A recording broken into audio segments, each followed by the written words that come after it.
కుల్ల దామోదర్ రెడ్డి గారు. మీ స్వగ్రామం ఎక్కడండి ఫస్ట్? నాది తూడుకుర్తి గ్రామం, నాగర్ కర్నూలు మండల్, మహబూబ్నగర్ జిల్లా. మీ తల్లిదండ్రులు ఏం చేసేవారు? మా తల్లిదండ్రులంతా వ్యవసాయం అండి. మా ఫాదర్ కానీ మదర్ కానీ. ఫాదర్ పేరు రామచంద్రారెడ్డి. రామచంద్ర. తల్లి గారు కొండమ్మ. మీరు ఎంతమంది సంతానం వారికి? 4 కుమారులు, 3 సిస్టర్స్ అండి. అందరూ పెద్ద కుటుంబం అయితే. అందరు పెద్దోళ్ళే, నేనే లాస్ట్, 7వని. మీకే 60+ ఉంటాయి అనుకుంటా. నాకు 71 అండి. 71. చాలా యాక్టివ్గా ఉన్నారు సార్. చాలా యాక్టివ్గా ఉన్నారు. అంటే జుట్టు కొద్దిగా తెల్లవన్నా కూడా అంటే కలర్ వేసుకుంటే వయసు తగ్గిపోతుంది. అది యాక్చువల్గా మీరు నాతో ఫోన్లో మాట్లాడినప్పుడు నేను చాలా చిన్న ఏజ్ అనుకున్నా. నిన్న గూగుల్లో సెర్చ్ చేశాను, ఓకే, మీ ఫోటో చూద్దాం అనేసి. చూస్తే మీ ఫోటో చూశాను, అరే పెద్ద ఆయన్నే అనుకున్నా. దట్స్ వై నేను అసలు మేము కోకాపేటలో ఉంటాం రండి అన్నా కూడా నేనేం మాట్లాడలేదు. వచ్చేస్తాను సార్, నేనే కోకాపేటకు వస్తాను అన్నాను అనమాట. యంగ్స్టార్ అయితే స్టూడియోకి రండి సార్ అని రిక్వెస్ట్ చేస్తుంటే, అయితే మీ వాయిస్లో యాక్టివ్నెస్ ఇప్పటికీ తగ్గలేదంట. కారణం ఏంటి అసలు? అంటే మేము బై బర్త్ అగ్రికల్చర్ సెక్టర్ నుంచి వచ్చిన వాళ్ళం. మేమంతా కూడా మొదటి నుంచి కూడా రూరల్ ఏరియాలో రూరల్గా లైఫ్ నడిపిన వాళ్ళం. మాకంతా ఈ పొల్యూటెడ్ లేనటువంటి వాతావరణంలో బతికినాం కనుక. ఇంకొకటి ఏంటంటే ఎప్పుడు ఎక్సర్సైజు, స్విమ్మింగ్ చేస్తాము. ఇప్పటికి స్విమ్ చేస్తారు మీరు? చేస్తాం. మా గేటెడ్ కమ్యూనిటీలో ఉంది. అంటే ఈ వర్షాలు వస్తే సమ్మర్ అంతా చేస్తుంది ఎవరి డే మార్నింగ్. అంటే కోతకు వస్తారంటారా ఇట్లా? అంటే డై అది ఊర్లో చేస్తుంటే చేస్తారు, అది బావుల్లో చేస్తుంటే ఈడ చేయనికి రాదు. ఇక్కడ స్విమ్మింగ్ పూల్స్ కాబట్టి కొలంలో ఒకటి, అది బావుల్లో అయితే లోతు ఎక్కువ ఉంటుంది కాబట్టి చేసేవారు ఎప్పుడైనా ఇట్లా? ఎప్పుడు బావుల్లో మనకి స్విమ్మింగ్ అది వెనకటికి అంతా బావులే కదా. మా ఫ్యామిలీలో మా పిల్లలతో సహా అందరికి స్విమ్మింగ్ ఉంటుంది. అంటే గ్రామీణ ప్రాంతంలో ఉండే వాతావరణాన్ని మేము అచ్చిపుచ్చుకున్నటువంటి వ్యక్తులము. వ్యవసాయం చేసినాము, వ్యవసాయం నుంచి వచ్చిన పాలిటిక్స్లోకి ఎంటర్ అయినాం. ఈత కొడతారు కదా మీరు, ఈత మంచి ఈతగాడు అంటున్నారు కదా. అయితే అలాంటి ఎప్పుడైనా ఎవరైనా ప్రాణాపాయ స్థితిలో ఉన్నప్పుడు కాపాడారు బావుల్లో ఈతలో దుంకి అది అవకాశం పడలేదండి మాకు ఎప్పుడు కూడా. అందరం స్విమ్మింగ్ వస్తుంది జనరల్గా. ఊర్లో లేదంటే ప్రతి ఫ్యామిలీలో చిన్న పిల్లగాని నుంచి కూడా స్విమ్మింగ్ ఫస్ట్ నేర్పుతారు. ఈ మధ్యలో ఏమైందంటే డ్రాట్ వచ్చేసి బోర్స్ వచ్చినాక బావులన్నీ ఎండిపోవడం. స్విమ్మింగ్ అంటే గ్రామీణ ప్రాంతం ఇప్పుడు స్విమ్మింగ్ పూల్స్ తప్ప బావుల్లో నీళ్ళు లేకుండా పోయినాయి. చెర్ల లేకపోతేనేమో రిస్క్ ఎక్కువైపోయింది. అది ప్రాబ్లం దిక్కెళ్ళి ఇప్పుడు స్విమ్మింగ్ అనేది స్విమ్మింగ్ పూల్స్కే పరిమితమవుతున్నారు గ్రామీణ ప్రాంతంలో కూడా. అది పరిస్థితి బాగా హారబుల్ ఉన్నది. 71 years కదా మీకు. బీపీ షుగర్ ఏం లేవా? మా పుణ్యాన మా ఫ్యామిలీలో ఎవరికి లేదండి. మా పిల్లలకు కానీ మా పెద్దోళ్ళకి కానీ ఎవరికి, మా ఫాదర్ కానీ మదర్ కానీ ఎవరికి లేకుండా. ఫుడ్ ఎలా తీసుకుంటారు మీరు? ఎలాంటి ఫుడ్ తీసుకుంటారు? అంటే ఫుడ్ మేము రెగ్యులర్ ఫుడ్డే తీసుకుంటాం. ఈ ఏజ్ వచ్చింది కనుక కొంచెం లిమిటెడ్ ఉంటుంది అంతే. పొద్దుగాల చపాతి పుల్కాలు, నైట్ పుల్కాలు, మధ్యాహ్నం రైస్ తీసుకుంటాం. అందుకనే వైఎస్ రాజశేఖర రెడ్డి గారు మిమ్మల్ని పెద్ద అయినా పిలుస్తుండేవారు. అంటే వాస్తవంగా కొన్ని అలవాట్లను బట్టేసి మనిషిని ఆ ప్రొనౌన్సియేషన్లో పిలవడం జరుగుతుంది. ఎలాంటి సంబంధం ఉండేది మీరు రాజశేఖర రెడ్డి గారితో? సంబంధం అంటే వాస్తవంగా మొదటి నుంచి మాకేం సంబంధం లేదు. 98లో ఫస్ట్ మా గ్రామంలో నేను ఫస్ట్ టీడీపీలో, అంటే ఫస్ట్ కాంగ్రెస్ నాది, తర్వాత మధ్యలో టీడీపీకి పోయినాం. 98లో నాగం జనార్దన్తో డిఫర్ అయ్యి బయటకు వచ్చినాం. 98లో వచ్చినప్పుడు సైలెంట్గా ఉండి మా వ్యవహారం మేము చేసుకుంటుంటే లోకల్గా ఆయన ఈజ్ ఏ పక్కా పాలిటిషియన్. ఎవరు? రాజశేఖర రెడ్డి గారు. ఓకే. ఆయన ప్రతి కాన్స్టిట్యున్సీలో ఎవరైతే బాగుంటుంది, ఎవరైతే వాళ్ళకు ప్రజల్లో పేరుంది అనే వాళ్ళను సర్వే చేసి సెలెక్ట్ చేసుకున్న వాళ్ళలో 98లో నన్ను పిలిపించేసి పార్టీలో జాయిన్ కమ్మని అడిగిండు. అప్పుడు 98లో ఫస్ట్ జాయిన్ అయినాం. నేను, అరుణమ్మ గారు, డికేఆర్ గారు ప్లస్ భరత్ సింహారెడ్డి గారు, కలవకుర్తి కృష్ణారెడ్డి గారు, నలుగురం ఒకటే రోజు పార్టీలో జాయిన్ అయినాం. 99లో టికెట్ ఇస్తా అని చెప్పినాడు. అంటే అంతకుముందు నేను లోకల్ బాడీస్లో ఉంటే ఇక దాని తర్వాత 99లో ఇవ్వలేకపోయాడు.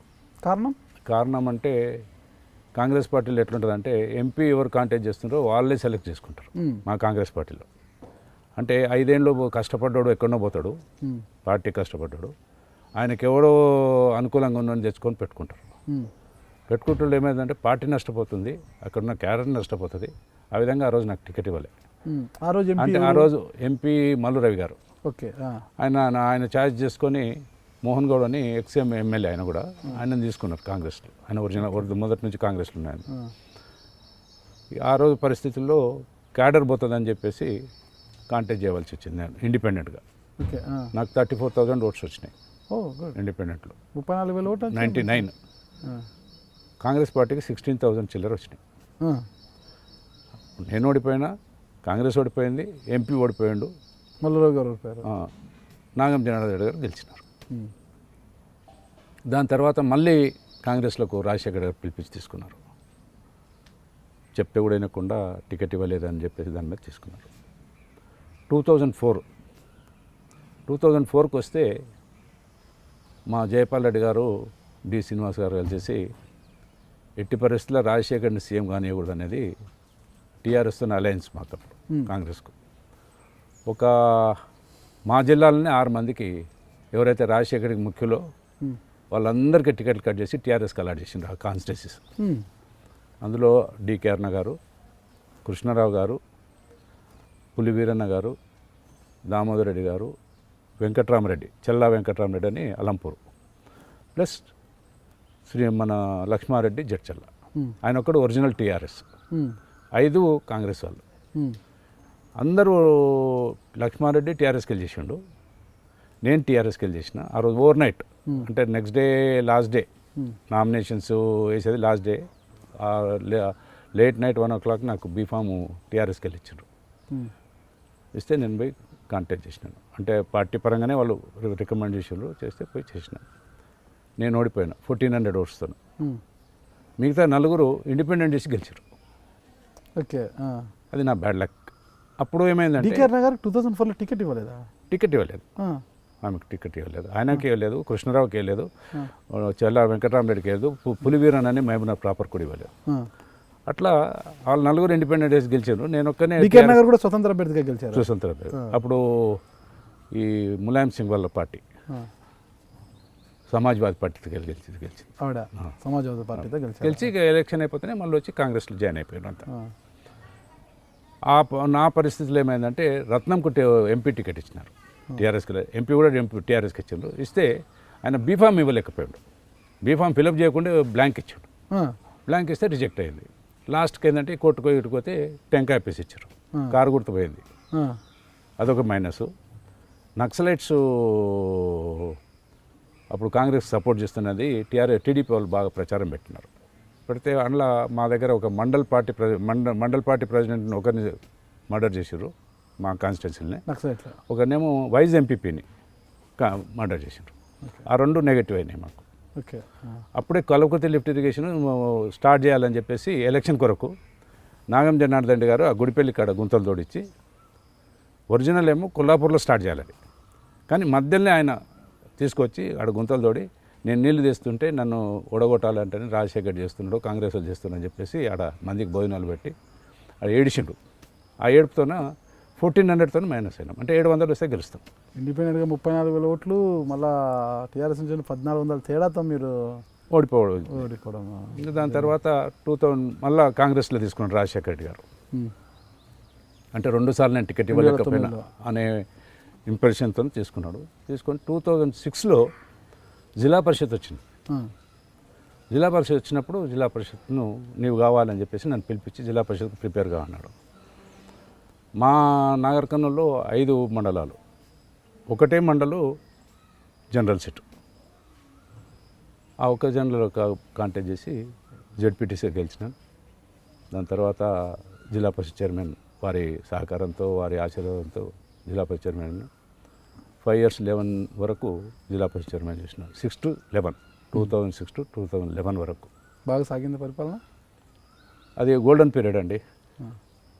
అంటే మాకు అంటే అపోజిషన్ కూడా బాగున్నది ఆ రోజు. టీడీపీ 24 మంది, మాది 64 మండలాలు, 64 మంది జెడ్పీటీసీలు, 64 ఎంపీపీలు, అయినా 24 మంది టీడీపీ వాళ్ళు ఉన్నారు ఆ రోజు. మాకు 30 చిల్లర మాకున్నది, 38 మేము ఉన్నాము, 2 టీఆర్ఎస్ ఉన్నారు.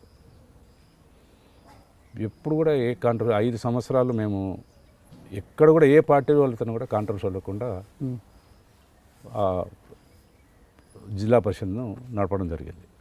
ఎలాంటి అభివృద్ధి చేశారు మేము మొత్తం మహబూబ్నగర్ జిల్లాకు? ఆల్మోస్ట్ మాకు అప్పుడు ఎవ్రీ ఇయర్ దాని 100 కోట్లు వచ్చేది బడ్జెట్. మెటల్ రోడ్స్ ఇచ్చేది. అప్పుడు చాలా మటుకు రోడ్స్ లేవు, ప్రతి ఊరికి మెటల్ రోడ్స్ ఇవ్వడం, గ్రామ పంచాయతీ బిల్డింగ్లు ఇవ్వడం, స్కూల్ బిల్డింగ్స్ ఇచ్చినాము. ఇది మన సెంట్రల్ గవర్నమెంట్ స్కీమ్స్ వచ్చినాయి, ఫండ్స్ మస్తుగా ఉండేది. ఇక మొన్న నేను జిల్లా పరిషత్ ఎమ్మెల్సీ గెలవడం కూడా ఆ జిల్లా పరిషత్ చేసినందుకే నాకు ఒక పెద్ద ప్లస్ పాయింట్. ఎందుకంటే అప్పుడున్న వాళ్ళే చాలామంది టీడీపీలు ఉన్నారు, టీఆర్ఎస్లు ఉన్నారు, కాంగ్రెస్లు ఉన్నారు. అప్పుడున్న జెడ్పీటీసీలు ఎంపీపీలు అయినరు, ఎంపీపీలు జెడ్పీటీసీలు అయినరు. అప్పుడున్న వాళ్ళతో బాగా ఇంటరాక్ట్ ఉండి నాకు మొత్తం 5 years టోటల్గా అక్కడనే ఉండేది, ఇంటికి కూడా రాకుండా అక్కడనే ఉండి అక్కడనే వర్క్ చేసేది. అది బాగా ప్లస్ అయింది. అన్ని పార్టీలలో కూడా ఇయ్యాలటి కూడా అన్ని పార్టీలలో నాకు ఆల్మోస్ట్ 30-40 ఓట్లు టీఆర్ఎస్ ఓట్లే పడ్డాయి. మీరు చూస్తున్నారు ఐ డ్రీమ్ న్యూస్ని. మీరు చూస్తున్నది ఐ డ్రీమ్ న్యూస్. అంటే కళలని నిజం చేస్తూ ప్రజలకి నిజాలని కళల ద్వారా తీసుకొచ్చే ఐ డ్రీమ్కి మై బెస్ట్ విషెస్. మీరు చూస్తున్నది ఐ డ్రీమ్ న్యూస్. మీరు చూస్తున్నారు I dream channel. For more videos, please subscribe I Dream. మరిన్ని వీడియోల కోసం ఐ డ్రీమ్ని సబ్స్క్రైబ్ చేయండి. Please subscribe I dream. And I'm very much satisfied with the way interview went on. Kindly subscribe to I Dream. For more videos, subscribe to iDream. And loads of fun entertainment and content. Do watch